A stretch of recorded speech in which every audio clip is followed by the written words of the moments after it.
Hi friends, Pandian store சீரியலை யாருக்கெல்லாம் பிடிக்குமா அவங்க இந்த வீடியோக்கு மறக்காமல் லைக் பண்ண நம்ம சேனலை பாருங்கள் ஃப்ரெண்ட்ஸ்.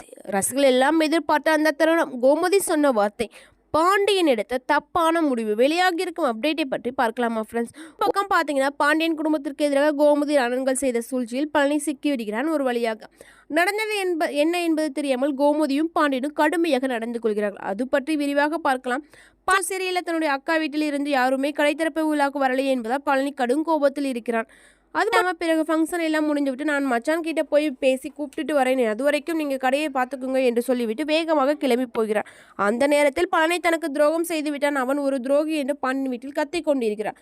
பழனியும் அவன் சொல்ல வருவதை காது கொடுத்து கூட கேட்காமல் குடும்பத்தில் சுற்றி அனைவரும் நின்று பேசுகின்றனர். அப்போதும் எதிர்பார்க்காத விதத்தில் சரசியும் சரவணும் பழனியை பற்றி புரிந்து கொள்ளாமல் அவர் மீது குற்றம் சுமத்துகின்றனர்.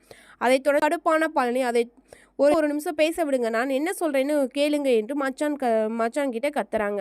அதற்கு பாண்டியன் இனிமேல் மச்சானு கூப்பிடாது, இதோட நம்ம 2 பேருக்கு இடையில் இருக்க எல்லா உறவும் அந்து போச்சு, உனக்கு எனக்கு இடையில் எந்த உறவும் இல்லை ஒட்டும் இல்லை என்று சொல்லி அதிர்ச்சி கொடுக்குறான் பழனி. பழர்ச்சியாய் நிற்கிறான்.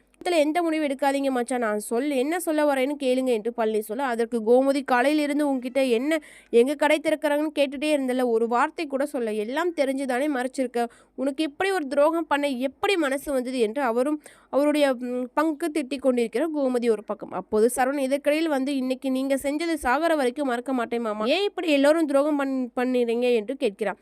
எல்லோரும் எப்படி பேசிக்கொண்டிருக்க, கதிர் மட்டும் மாமா என்ன சொல்ல வர்றான்னு கொஞ்சம் கேளுங்க என்று பழனிக்கு சப்போர்ட் பண்ணிக்கிறார். ஆனால் அது அவரையும் மற்ற குடும்பத்திடம் திட்டுகிறார். கடைசியில் பாண்டியன், உனக்கு இந்த வீட்டுக்கு இனி எந்த சம்பந்தம் இல்லை, துரோகிக்கு எல்லாம் இங்கே இடம் கிடையாது, வெளியே போடா என்று சொல்லி வெளியே அனுப்பிடுறாங்க பழனியை. இதனால் நொறுங்கி போன பழனி யாருமே நான் என்ன சொல்ல வரேன்னு கேட்ட தயாராக இல்லை, ஆனால் அக்காவும் கூட என்னை புரிஞ்சுக்கலையே என்று வருத்தமாக கேட்க, அதற்கு கோமதி, இனிமே என் கையால் உனக்கு பச்சை தண்ணி கூட கொடுக்க மாட்டேன், என் வாயால் வீட்டை விட்டு வெளியே போன்னு சொல்கிறதுக்கு முன்னாடி நீயே வெளியில் போயிரு, கண்டிப்பாக வந்து இனிமேல் வந்து என் அக்கான்னு கூப்பிடாதுன்னு சொல்லி கண்ணீர் விட்டு வந்து அவர் ரொம்பவே அழுகிறாங்க. நேராக கடைக்கு வர அங்கே அவர் அழுது கொண்டிருப்பதை பார்த்து காந்திமதி என்னாச்சு என்று விசாரிக்க பள்ளி நடந்த விஷயத்தை சொல்லிட்டாங்க. யாருமே என் பேச்சை கேட்கல, நான் துரோகியா என புலம்பிக் கொடுக்கிறேன். அதற்கு காந்திமதி, நீ சின்ன வயசில் உன் அக்காவை கையை பிடிச்சி அவளோட போன வேண்டாம், உன்னை போய் அவள் இப்படியெல்லாம் பேசியிருக்காளே, இதுக்கு மேலே உன் வாழ்க்கையை எவையாப்பா, யார் பழனி என்று சொல்லி ரொம்பவே ஆறுதல் சொல்கிறாங்க. அப்படி இருந்தும் வந்து பழனிக்கு வந்து ஆறுதல் வந்து ஆகலை. அப்போது சுகன்யாவும் தன்னுடைய பங்குக்கு